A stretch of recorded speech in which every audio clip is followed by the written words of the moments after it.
श्री शिवाय नमस्तुभ्यम। पंडित प्रदीप मिश्रा जी द्वारा बाची जा रही श्री पंचपुष्प शिव महापुराण की कथा जो कि बदनावर मध्य प्रदेश से प्रसारित हो रही है, उस कथा का आज प्रथम दिन था। किसी कारणवश अगर आप आज की कथा नहीं सुन पाए तो हम आपके लिए लेकर आए हैं कथा की विशेष जानकारी और उपाय। वीडियो में आगे बढ़ने से पहले अगर आप हमारे चैनल पर नए आए हैं तो कृपया चैनल को लाइक, सब्सक्राइब और शेयर जरूर करिए और बेल आइकन जरूर दबाइए ताकि आगे आने वाली वीडियो से संबंधित नोटिफिकेशन आपको मिलती रहे। आज की कथा में गुरुजी ने कहा कि शिवजी पर चढ़ी बेलपत्र वापस धो के फिर चढ़ाने से 1.25 लाख बेलपत्र चढ़ाने का फल प्राप्त होता है। यदि आपके पास बेलपत्री नहीं है तो आप शिवजी से मांगकर बेलपत्री धोकर उसे वापस शिवजी को चढ़ा दीजिए। गुरुजी ने कहा कि जब आप भगवान को फूल चढ़ाते हैं तो उस फूल को चढ़ाने से आपको आनंद की प्राप्ति होती है, लेकिन अगर आप बिना पूछे किसी से फूल तोड़ के चढ़ाते हैं तो आपको पुण्य की जगह आपको पाप मिलता है। तो इस प्रकार आप फूल कभी भी नहीं चढ़ाएं। अगर आपके पास फूल नहीं है तो आप जिसके फूल हो, बाग हो या जिसका भी फूल का पेड़ हो, आप उससे पूछ कर मांग कर तभी भगवान को चढ़ाएं, तभी आपको पुण्य मिलेगा। आज की कथा में गुरुजी ने कहा कि यदि कोई जमीन बंजर हो जाए, उस पर कुछ भी उत्पन्न नहीं हो पा रहा हो, तो आप शिवजी पर जो भी निर्माल्य चढ़ता है, चाहे वो बेलपत्री, फूल, फल जो भी हो, उनको आप खाद के रूप में बना लीजिए और उस जमीन में चारों तरफ फैला के गड्ढे में गाड़ दीजिए। शिवजी पर चढ़ा हुआ जो भी निर्माल्य है उससे वो जमीन धीरे धीरे उपजाऊ हो जाएगी। गुरुजी ने कहा कि शिवजी पर जो भी चीज़ चढ़ती है वो एक औषधि बन जाती है। हम उसका उपयोग करेंगे अपने जीवन में तो हमको उसका लाभ अवश्य मिलेगा। आज की कथा में गुरुजी ने कहा कि अगर आप शिवालय गए हैं, मंदिर गए हैं दर्शन करने और जल चढ़ा रहे हैं, वहाँ पे बेलपत्री पड़ी है या कोई पुष्प पड़ा है, शंकर जी पर चढ़ा हुआ है, नीचे पड़ा हुआ है, तो आप उसे उठा के कहीं किनारे ऐसी जगह रख दें जहाँ पे किसी का पैर नहीं लगे, क्योंकि उससे जो है हमें पाप लगता है। अगर भगवान शंकर पर चढ़ी हुई कोई भी वस्तु पर हमारा पैर लगता है तो उसका दंड, उसका कष्ट हमें भोगना पड़ता है। गुरुजी ने कहा कि जो भी पदार्थ शिवजी पे चढ़ा होता है, मात्र उसका दर्शन करने से व्यक्ति की सभी बाधाएं दूर हो जाती हैं। गुरुजी ने कहा कि आप जब भी पुष्प अर्पित करें भगवान को, चाहे शंकर जी को, विष्णु जी को, किसी को भी अर्पित करिए आप फूल, तो आप हमेशा या तो वो आपके घर का फूल हो या आप किसी से पूछ कर उसको लें, कभी भी चुरा कर नहीं लें। आप भगवान को कुछ भी चढ़ाएं तो अपनी वस्तु चढ़ाएं। आप प्रभु से विनती करिए कि इतना देना प्रभु कि कभी किसी की यहाँ चोरी ना करनी पड़े, ना किसी से मांगना पड़े। गुरुजी ने कहा कि अगर आपके पास पुष्प नहीं आपको कहीं से मिल रहा है, तो आप पुष्प की जगह अक्षत भी अर्पित कर सकते हैं भगवान शिव को।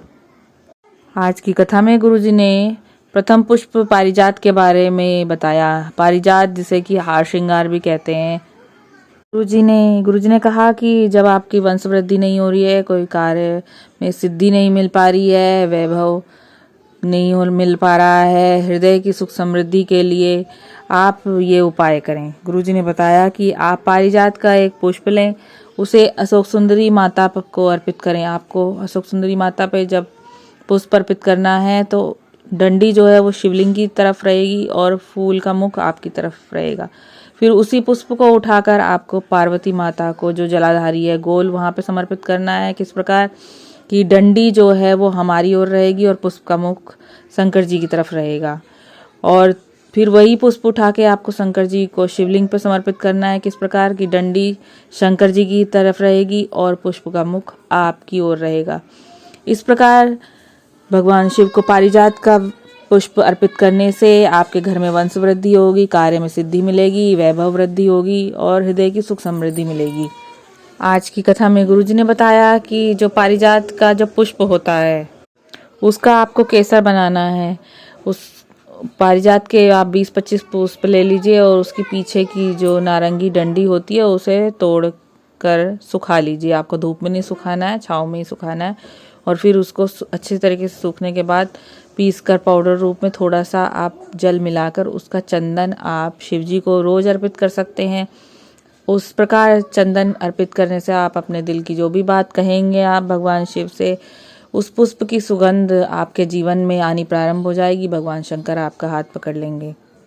गुरुजी ने कहा कि आपको जो ये चंदन बनाना है पारिजात के पुष्प का, आपको ये शिव जी पर चढ़ी हुई पुष्प का नहीं बनाना है, अलग से पुष्पों को लेकर बनाना है। शिव जी पर जो भी पुष्प चढ़ा हुआ है उसको तोड़ना नहीं है। गुरुजी ने कहा कि सोमवार की अष्टमी और हर महीने जो मासिक शिवरात्रि आती है उस पर आप पारिजात का पुष्प एक भगवान शंकर को अर्पित करिए, अपने मन की मनोकामना कहिए, आपकी मनोकामना अवश्य पूरी होगी। आज की कथा में गुरुजी ने कहा कि 3 प्रकार के शिवलिंग पर पारिजात का पुष्प अर्पित करने बहुत ही फलदायी है। नर्मदेश्वर शिवलिंग जो होता है उन पर पारिजात का पुष्प अर्पित करने से अदालत में आपका कोई केस चल रहा होगा या कुछ भी, तो उसका फैसला आपके पक्ष में होगा, आपको फल की प्राप्ति होगी। एक जो शिवलिंग एकांत में होता है, जो एकांतेश्वर महादेव होते हैं, उनको पारिजात का पुष्प अर्पित करना चाहिए। और एक शिवलिंग जो नदी के तट पर होता है उस पर आपको पारिजात का पुष्प अर्पित करना चाहिए।